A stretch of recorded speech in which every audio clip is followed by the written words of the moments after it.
विशेष धर्म से जो अर्थों का भेद है वो तो सिद्ध नहीं हो पाएगा ना अभाव में। ये घट है, ये गो है, ये अश्व है, तो ये विशेष धर्मों के साथ अलग अलग हैं और उसमें तो ऐसा कोई निश्चयात्मक अर्थ भेद है ही नहीं अभाव में। सर्वम अभावम ऐसे कह दिया ना, तो ये भेद तो हो ही नहीं पाएगा इतनी सारी वस्तुओं का। जब भेद नहीं है तो उसका वर्णन भी कैसे करें, वो तो सब शून्य जैसे हो गया, सब कुछ अभाव वाला है। तो उस पक्ष में संप्रत्याय को अर्थ भेदो न स्यात् अस्तित्व अयम। लेकिन लोक में तो हम देखते हैं भेद तो है, किसी वस्तु को हम गो कहते हैं, किसी को अश्व कहते हैं, किसी को घट कहते हैं, किसी को पट कहते हैं, तो अर्थों का भेद तो है। अस्तित्व अयम तस्मात् न सर्वम अभाव इति, इसलिए सब कुछ अभाव नहीं हो सकता है। तो ये एक अर्थ किया सूत्र का। अब दूसरा कर रहे हैं, अथवा न स्वभाव सिद्धेर भावानाम इति। दूसरे ढंग से इस सूत्र का अर्थ कर रहे हैं, स्वभाव सिद्धे माने उनके भाव रूप की सिद्धि होने से, ये अर्थ कर दिया। स्वभाव सिद्धे, ऊपर तो स्वभाव का अर्थ क्या ले लिया था, स्वधर्म, और यहां पर स्वभाव सिद्धे का अर्थ क्या कर दिया, अपना स्वरूप, माने उनके अपने भाव रूप की सिद्धि होने से। स्वभाव सिद्धे भावानाम, स्वभाव सिद्धे माने स्वरूप सिद्धे इति, अपने उनके स्वरूप की सिद्धि होने से।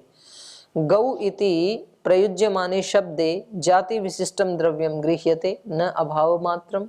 जैसे कोई व्यक्ति गो शब्द बोलता है, गौहु, तो ऐसे कहे जाने पर एक जाति विशिष्ट द्रव्य हमारे मानस में आ जाता है, अभाव तो नहीं आता है। तो इसका मतलब क्या है, वो अपने स्वभाव से ही सिद्ध है, उसका आप अभाव कैसे करेंगे।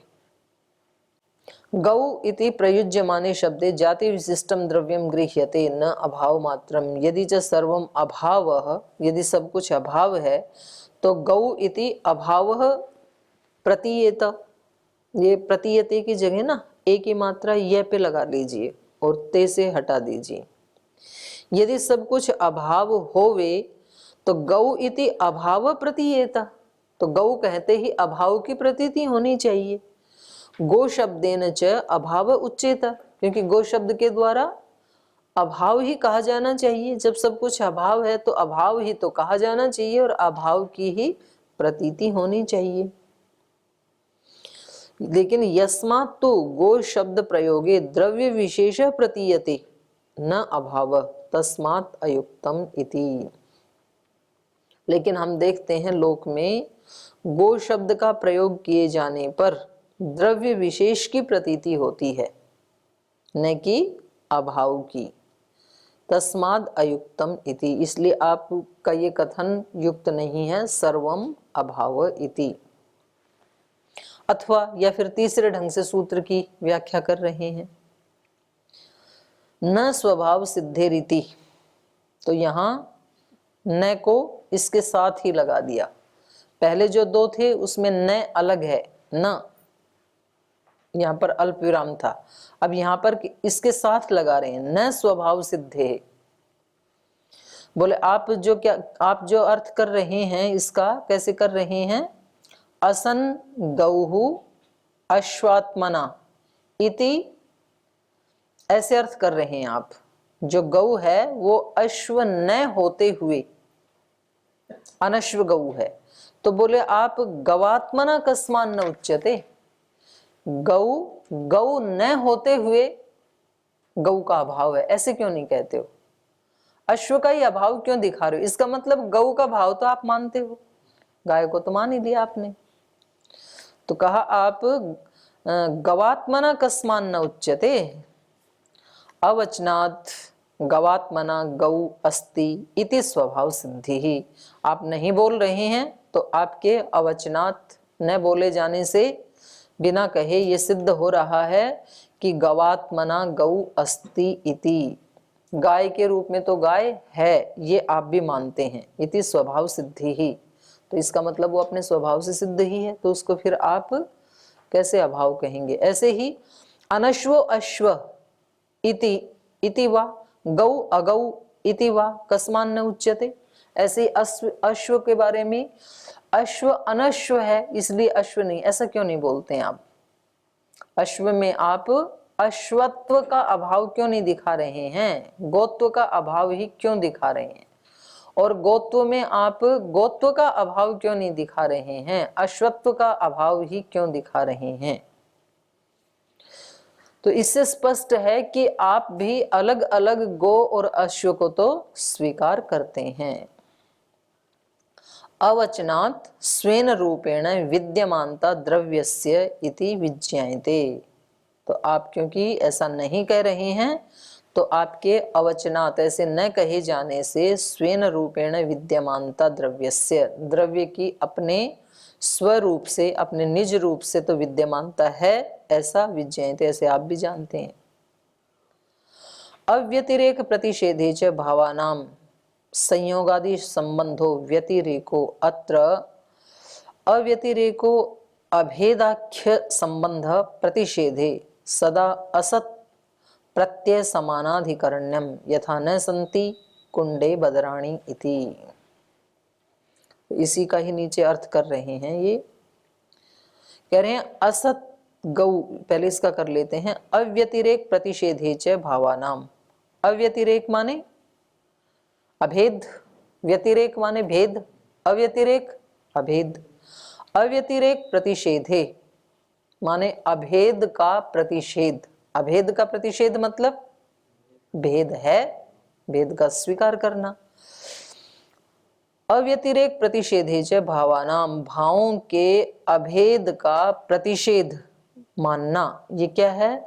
संयोग आदि संबंधों, संयोग आदि जो संबंध हैं उसका व्यतिरेक, भेद माने आप जो अलग अलग भाव हैं गो अश्व आदि, उनके अभेद का तो प्रतिषेध कर रहे हो, माने अभेद, भेद तो मान रहे हो आप। अभेद का प्रतिषेध का मतलब है भेद मानना, और उनका जो संयोग आदि संबंध है उसका व्यतिरेक, उसका भेद बता रहे हो कि गो अश्व नहीं है, अश्व गो नहीं है, तो दोनों के संबंध का भेद बता रहे हो ना।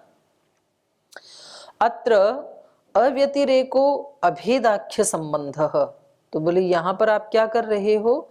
जो अव्यतिरेक, अव्यतिरेक माने अभेद, अभेदाख्य संबंध, जो अभेद नाम से संबंध है, तत्प्रतिषेधे, उसका प्रतिषेध किए जाने पर सत असत प्रत्यय समानाधिकरण्यम, तो यहाँ सत और असत प्रत्यय का समानाधिकरण दिखाया जा रहा है। सत क्या है? गौ, असत अश्व। यथा जैसे कि न संति कुंडे बदराणी इति, कोई ऐसा कुंडा, कोई पात्र रखा है उसमें बेर नहीं है। न संति कुंडे बदराणी इति, तो यहाँ पर क्या दिखाया जा रहा है? नहीं, अभाव नहीं दिखाया जा रहा, बेर कुंड में नहीं है, बेर हैं कहीं तो कुंड और बेर के संबंध का प्रतिषेध किया जा रहा है कि इनका आपस में संबंध नहीं है। अगर कुंड में होते तो संबंध होता, संयोग संबंध होता। अब वो कहीं और रखें, कुंड में नहीं है, पास में रखें किसी कटोरी में। तो ऐसे ही ये है, कह रहे हैं असत गौहु अश्वात्मना अनश्वो गौहु, ये जो आपने कहा था इति च गवाश्वयोः अव्यतिरेकः प्रतिसिध्यते, जब आपने कहा कि गौ जो है वो अश्व नहीं है, तो यहाँ पर गो और अश्व के अभेद का प्रतिषेध किया जा रहा है आपके पास, आपके द्वारा। माने इन दोनों में अभेद नहीं है, गो अश्व नहीं है, अश्व गो नहीं है, तो इसका मतलब क्या हुआ कि भेद है दोनों में, ये कहा जा रहा है। ना तो यहाँ पर अश्व का अभाव दिखाया जा रहा है और ना तो यहाँ गो का अभाव, दोनों को आप स्वीकार कर रहे हैं। दो उदाहरण दिए ना, तो अपने स्थान में अश्व के स्थान में अश्व को तो स्वीकार कर रहे हैं, लेकिन अश्व के साथ गो का अभेद का प्रतिषेध कर रहे हैं। गो का आप भेद बता रहे हैं, उसकी एक रूपता का प्रतिषेध कर रहे हैं। और ऐसे ही अश्व को तो मान रहे हैं पर अश्व में गो नहीं है, तो वहां पर गो के अभेद का प्रतिषेध कर रहे हैं। गवाश्वयोः एकत्वम नास्ति, उस प्रतिषेध के द्वारा आप क्या बता रहे हैं गौ और अश्व में एकत्व नहीं है, दोनों एक नहीं है, अलग अलग हैं। तस्मिन् प्रतिसिध्यमाने भावेन गवा समानाधिकरण्यम असत प्रत्यस्य। बस यहाँ रुक जाओ। तो कह रहे हैं इस प्रकार से तस्मिन् प्रतिसिध्यमाने, इसके दोनों के एकत्व का प्रतिषेध किए जाने पर, भावेन उस भाव के द्वारा, या गो या अश्व के द्वारा, भावेन गवा समानाधिकरण्यम असत प्रत्यस्य, गो का असत प्रत्यय के साथ समानाधिकरण दिखाया जा रहा है। असन गौ अश्वात्मना इति, इस उदाहरण के द्वारा गौ अश्वात्मना असन अनश्व गौ, ऐसे। यथा, ये ऐसा ही उदाहरण है आपका, यथा न संति कुंडे बदराणी इति, किसी कुंड में बेर नहीं है, तो यहाँ पर कुंडे बदर संयोगे प्रतिसिध्यमाने, यहाँ कुंड में बेरों के संयोग का प्रतिषेध किया जा रहा है। तो ये प्रतिषेध किए जाने पर सद्भिः असत प्रत्ययस्य समानाधिकरण्यम इति, जो सत वस्तु है, जैसे कुंड सत वस्तु है, उसके साथ असत प्रत्यय का समानाधिकरण दिखाया जा रहा है। ऐसे ही गो सत वस्तु है, उसमें असत वस्तु अश्व का प्रतिषेध दिखाया जा रहा है। और ऐसे अश्व सद वस्तु है, उसमें गो के असत का प्रदर्शन किया जा रहा है। ठीक है, तो ये सूत्रकार ने सूत्र से इनका पूर्व पक्षी के मत का खंडन कर दिया है कि सब कुछ अभाव रूप नहीं है। अब पूर्व पक्षी कह रहे हैं न स्वभाव सिद्धिरापेक्षिकत्वात्, कह रहे नहीं, ऐसे अपने स्वभाव से सिद्ध नहीं है पदार्थ, क्योंकि सब पदार्थों को किसी न किसी की अपेक्षा है। स्वभाव सिद्धि, जिसको आप स्वभाव सिद्धि कह रहे हैं, वो स्वभाव सिद्धि अपेक्षिकत्वात्, अपेक्षा की अपेक्षा करती है, किसी दूसरे की अपेक्षा करती है वो सिद्धि, आपेक्षिक है वो, अपेक्षा के सामर्थ्य से है वो। तो सबको किसी न किसी की अपेक्षा रहती ही है, कोई अपने आप में पूर्ण नहीं है, ऐसे कह रहे हैं। अपेक्षाकृतम आपेक्षिकम, सूत्र में आपेक्षिकत्वात् का ना, उसको कह रहे हैं।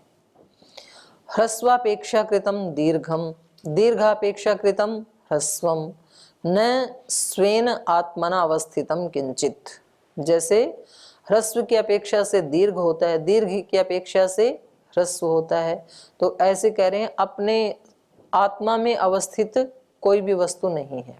कस्मात् अपेक्षा सामर्थ्यात्, किसी न किसी की तो अपेक्षा होती ही है।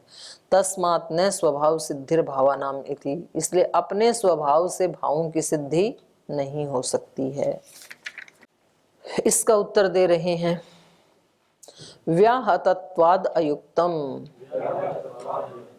बोले नहीं, ये आप जो हेतु दे रहे हैं कि सब कुछ आपेक्षिक है, इसका तो व्याघात हो रहा है, खंडन हो रहा है। यदि ह्रस्वापेक्षा कृतम दीर्घम किम इदानीम अपेक्षा ह्रस्वम इति गृह्यते। चलो हम आपकी बात मानते हैं, ह्रस्व की अपेक्षा से दीर्घ है, तो अब हम आपसे पूछते हैं कि ये ह्रस्व किसकी अपेक्षा से है? ह्रस्व किसकी अपेक्षा से है? दीर्घ की। दीर्घ किसकी अपेक्षा से है? तो एक को तो कारण मानो भाई, जब एक को कार्य मान रहे हो तो एक को तो कारण मानना पड़ेगा ना। तो इन्होंने कहा कि यदि ह्रस्व अपेक्षा कृतम दीर्घम, दीर्घ जो है वो ह्रस्व की अपेक्षा से है, तो ह्रस्व क्या हो गया? कारण, और दीर्घ क्या हो गया? कार्य, क्योंकि उसकी अपेक्षा से वो है ना। तो अब हम आपसे पूछते हैं कि ये जो कारण जिसको माना, ह्रस्व जिसको माना, ये किसकी अपेक्षा से ह्रस्व है? तो कारण को तो स्वभाव सिद्ध मानना ही पड़ेगा ना। कारण को भी यदि आप किसी की अपेक्षा से मानने पर लगोगे तो फिर तो ये दोष कभी हटेगा ही नहीं, अनवस्था दोष आ जाएगा। अथ यदि ह्रस्वापेक्षा कृतम दीर्घम किमिदानीम अपेक्षा ह्रस्वम इति गृह्यते। अथ या फिर दीर्घापेक्षा कृतम ह्रस्वम, दीर्घ की अपेक्षा से ह्रस्व है, तो दीर्घम अनापेक्षिकम, तो फिर दीर्घ किसी भी की भी अपेक्षा नहीं रखते, ये मानना ही पड़ेगा आपको। एवं इतरेतर आश्रयो एकाभावे अन्यतरा अभावात उभयाभावे इति। यदि आप दोनों को इतरेतर आश्रय वाला मानोगे कि ह्रस्व की अपेक्षा से दीर्घ, ह्रस्व नहीं है तो दीर्घ नहीं है, और दीर्घ नहीं है तो ह्रस्व भी नहीं है, तो कहा यहाँ पर इतरेतर आश्रयो हो अभावे अन्यतर अभावात उभयाभाव, फिर तो दोनों का ही अभाव हो जाएगा, क्योंकि ह्रस्व के बिना दीर्घ नहीं है, दीर्घ के बिना ह्रस्व नहीं है, तो फिर तो दोनों का ही अभाव हो जाएगा। तो आगे ये है दीर्घापेक्षा व्यवस्था अनुपपन्ना। तो ये दीर्घा की जगह ना दीर्घा को हटा दीजिए, यहाँ पर है अपेक्षा व्यवस्था अनुपपन्ना। पदार्थों में ये जो अपेक्षा की व्यवस्था है ये उपपन्न नहीं हो पाएगी, माने सारे पदार्थ परस्पर किसी की अपेक्षा से सिद्ध हों, ये व्यवस्था ठीक नहीं है। कुछ होते हैं अपेक्षा व्यवस्था अनुपपन्ना स्वभाव सिद्धौ असत्याम समयोः परिमंडलयोर्वा द्रव्ययो आपेक्षिके दीर्घ ह्रस्वत्वे कस्मान्न भवतः। यदि आप ऐसा मानोगे कि सब किसी की अपेक्षा से ही सिद्ध हैं, तो बोले यहाँ पर दिक्कत आ जाएगी। स्वभाव सिद्धौ असत्याम, स्वभाव से सिद्ध यदि नहीं मानोगे तो जैसे द्विवचन है तो दो अर्थ लेंगे। समयोः परिमंडलयोः, दो समान काल में जो दो समान परमाणु हैं, तो ये जो है ना ये ऐसे ही आकार होता है, जो भी नित्य चीजें हैं उनका परिमंडल आकार का। तो इसलिए शिवलिंग का आकार भी ऐसे बनाते हैं ना, इसका मतलब है वो जो शिव है वो शाश्वत सत्ता है। जितनी भी शाश्वत सत्ता हैं तो उनका ये परिमंडल आकार ही होता है। तो ये कह रहे हैं स्वभाव सिद्धौ असत्याम, यदि स्वभाव से सिद्धि नहीं मानेंगे, अपेक्षा से ही सिद्धि मानेंगे, तो समयो परिमंडलयोर्वा द्रव्ययो आपेक्षिके दीर्घ ह्रस्वत्वे कस्मान न भवतः। जो बिल्कुल समान आकार वाले दो परमाणु हैं तो उनमें भी फिर दीर्घत्व और ह्रस्वत्व होने लगेगा, क्योंकि आप क्या कह रहे हैं, कोई भी वस्तु बिना अपेक्षा के स्वभाव से सिद्ध नहीं है। तो ये जो दो समान परिमंडल हैं, परमाणु हैं एक ही काल में, तो इनमें से एक को ह्रस्व मानना पड़ेगा, एक को दीर्घ मानना पड़ेगा, जबकि वो होते तो नहीं है, एक ही जैसे होते हैं वो तो परमाणु, तो अणु परिमाणु वाले। तो इसलिए अपेक्षायाम अनपेक्षायाम च द्रव्ययो अभेदः। तो कह रहे इस प्रकार से कुछ द्रव्यों में अपेक्षा होती है और कुछ में अपेक्षा नहीं होती है। अपेक्षायाम अनपेक्षायाम च द्रव्ययो अभेदः, दोनों में से किसी एक में भेद नहीं है, माने दोनों वो एक जैसे ही हैं जो परमाणु हैं। तो इसमें ऐसे मान लो यावती द्रव्ये अपेक्षमाणो तावती एव अनपेक्षमाणे न अन्यतरत्र भेदः। इस संसार में जितने पदार्थ अपेक्षमाण हैं, अपेक्षा से सिद्ध हैं, उतने ही बल्कि उससे भी ज्यादा ही अनपेक्षमाण है, अनपेक्षमाण भी हैं, जिनको किसी की अपेक्षा की जरूरत नहीं है।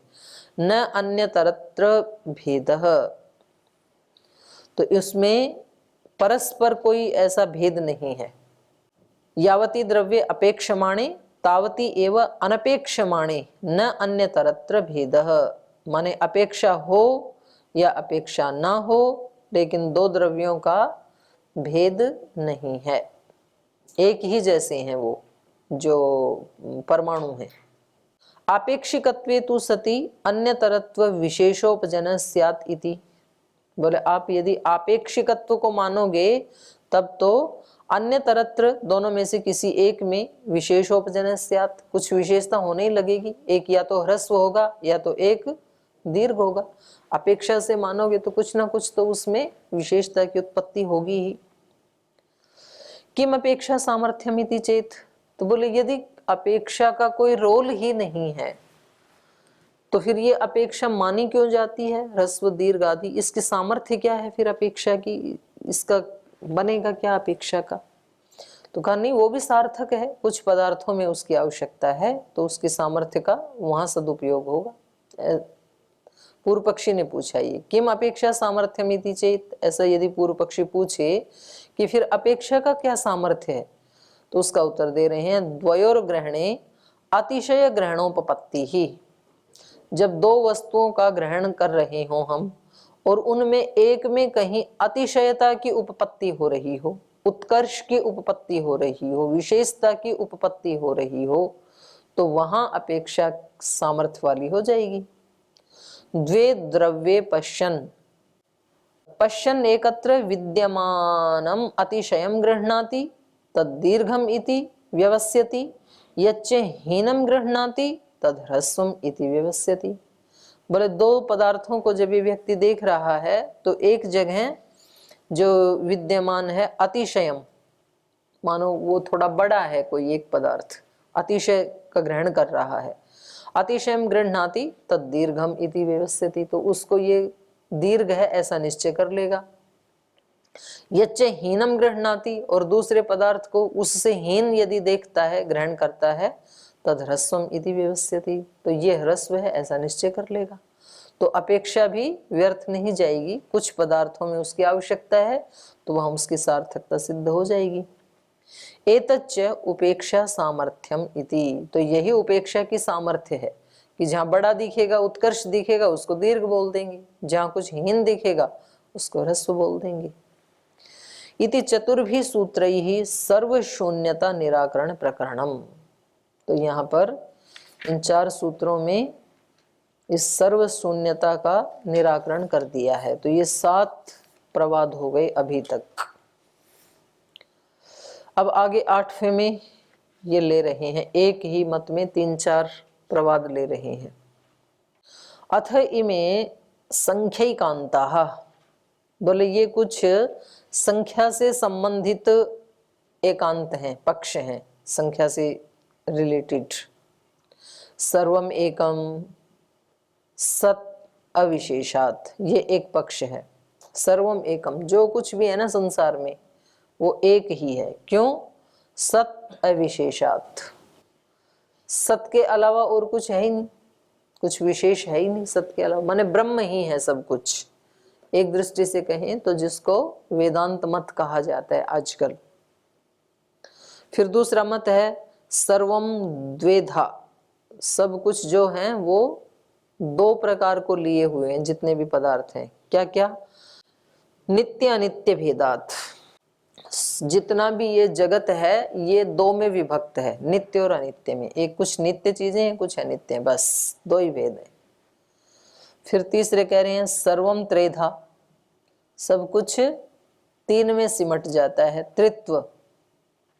ज्ञाता ज्ञानम ज्ञेयम, एक ज्ञाता है, एक ज्ञान है और एक ज्ञेय पदार्थ है। तो ये हो गए 3। चौथा कह रहा है सर्वम चतुर्धा, जितना भी संसार की वस्तुएं हैं वो 4 प्रकार की हैं। उनमें क्या क्या है? प्रमाता, प्रमाणम, प्रमेयम, प्रमिति रीति। एक उनमें प्रमाता है, जानने वाला, और एक है प्रमाण जिसके द्वारा जानता है, और एक है प्रमेय जिसको जानता है, और चौथा है प्रमिति जो जाना गया है, ज्ञान। तो ये 4 मत इन्होंने संख्या से संबंधित बता दिए। एक कह रहा है कि सब कुछ एक है, दूसरा कह रहा है 2 है, तीसरा 3 और चौथा 4। एवं यथा संभवम अन्य अपि इति, और कह रहे हैं ऐसे ही यथा संभव और भी मत हो सकते हैं। तत्र परीक्षा, अब इनकी परीक्षा कर रहे हैं। संख्यैकांता सिद्धि ही कारणानुपपत्ति उपपत्तिभ्याम संख्यैकांता असिद्धि, संख्यैकांत के संख्या के बारे में जो ये बताए हैं मत, एकांत बताए हैं, उनकी असिद्धि, वो सिद्ध नहीं हो सकते हैं। क्यों? कारण अनुपपत्ति उपपत्तिभ्याम, उसको सिद्ध करने वाले जो कारण, कारण का मतलब है यहाँ पर प्रमाण, जो सिद्ध करने वाला जो प्रमाण है उसकी अनुपपत्ति और उपपत्ति होने के कारण, माने तत्वों की संख्या का कोई एकांत नहीं हो सकता है, कोई एक नियमवाद या कोई एक मतवाद सिद्ध नहीं हो सकता है, क्योंकि उसके कारणों की अनुपपत्ति और उपपत्ति होने से, उसके प्रमाणों के होने और न होने से। कैसे? पहले को ले रहे हैं, जैसे यदि साध्य साधनयोर नानात्वम एकांतो न सिद्ध्यति व्यतिरेकात्। जैसे पहला क्या था कि सब कुछ एक ही है, बोले यदि एक है तो अब इसको सिद्ध करने, ये तो क्या हो गया, साध्य प्रतिज्ञा है ना, ये तो सब कुछ एक है, तो इसको सिद्ध करने के लिए साधन भी तो चाहिए, और साधन आते ही क्या हो जाएगा, दो हो जाएंगे, द्वित्व हो जाएगा, तो ये तो खंडित हो गया। यदि साध्य साधनयोर नानात्वम, यदि साध्य और साधन दोनों अलग हैं, उनमें नानात्व है, तो एकांतो न सिद्ध्यति, ये पक्ष आपका सिद्ध नहीं होगा। क्यों, व्यतिरेकात्, तो उसमें भेद हो जाएगा, क्योंकि दोनों अलग हैं, तो एक साध्य एक साधन, तो फिर तो एक रहा ही नहीं। अथ साध्य साधनयो अभेद, और यदि साध्य और साधन दोनों अलग नहीं हैं, दोनों में एकत्व है, एक ही हैं दोनों, एवं अपि एकांतो न सिद्ध्यति, तो भी आपका पक्ष सिद्ध नहीं होगा। क्यों, साधना अभावत, बिना प्रमाण के आप सिद्ध कैसे करोगे, बिना हेतु के सिद्ध नहीं कर सकते ना आप। प्रतिज्ञा तो अपने आप में असिद्ध है, साध्य है वो तो कोई तो साधन चाहिए, तो सब कुछ एक है, ये कैसे माने, क्या प्रमाण आपके पास, और यदि प्रमाण लाओगे तो आपका ये खंडित हो जाएगा। एक नहीं है, फिर दो तो हो ही गए कम से कम, एक साध्य और एक साधन। नहीं हेतुम अंतरेण कस्यचित सिद्धि रीति, क्योंकि बिना हेतु के तो किसी पक्ष की सिद्धि नहीं हो सकती है। अब पूर्व पक्षी कह रहे हैं नहीं हो जाएगी ना, न कारण अवयव भावात, करे नहीं, जो कारण या प्रमाण आप कह रहे हो ना, उस एक का ही अवयव मान लेंगे हम, एक ही है, एक ब्रह्म ही है, एक साध्य ही है, और उसकी सिद्धि करने के लिए उसी के एक अवयव को क्या बना लेंगे, साधन।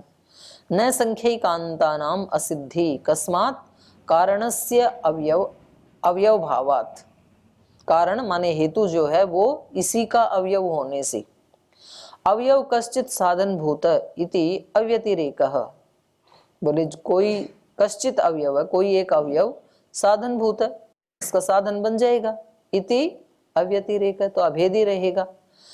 एवं द्वैतादि नाम अपि इति, और ऐसे ही द्वैतादि की भी सिद्धि हो जाएगी, एक साधन और एक साध्य, और जो साधन है वो उसी का एक अवयव है, तो जब हमें एक पक्ष सिद्ध करना होगा तो उसको भी कर लेंगे, दूसरा करना उसको भी सिद्ध कर लेंगे। तो ये कह रहे हैं निरअवयवत्वाद अहेतुः, एक कभी भी अवयव वाला नहीं होता है, एक हमेशा एक ही होता है, पूर्ण होता है अपने आप में, उसके अवयव नहीं होते हैं। कारणस्य अवयव अभावात् इति अहेतु, जो कारण आप अवयव मान रहे हैं उसका अभाव होने से ये हेतु आपका उचित नहीं है। कस्मात् सर्वम एकम इति अनपवर्गेण प्रतिज्ञाय कस्यचित एकम एकत्वम उच्यते। प्रतिज्ञा में आपने सबको क्या कह दिया, अनपवर्गेण, अनपवर्गेण माने पूर्ण रूपेण, साकल्येन, संपूर्ण रूप से सब कुछ एक है, ऐसी प्रतिज्ञा करके, और फिर कस्यचित एकत्वम उच्यते, फिर किसी एक का एकत्व कह रहे हैं। तत्र व्यपवृक्तो अवयवः, तो वहां पर अलग से कोई अवयव साधन भूत न उपपद्यते, साधन भूत नहीं हो सकता है। एवं द्वैतादिषु अपि, और ऐसे ही द्वैतादि में भी नहीं हो सकता, द्वैत की भी सिद्धि नहीं है। ये कह रहे हैं कि यदि आप एक, पहले तो आपने कहा कि सर्वम एकम, तो जो एक है, और अब आप कह रहे उसी के एक अवयव को हम हेतु बना लेंगे, तो एक का तो अवयव होता ही नहीं है ना, वो तो पूर्ण होता है अपने आप में। और यदि आप उसका कोई अवयव ले रहे हैं, दो सिद्ध कर रहे हैं, तो एक वैसे भी सिद्ध नहीं होगा। तो ये कह रहे हैं। तो चलो ये एक दो पंक्ति बची, इनको कल पूरा कर देंगे, समय हो गया अभी।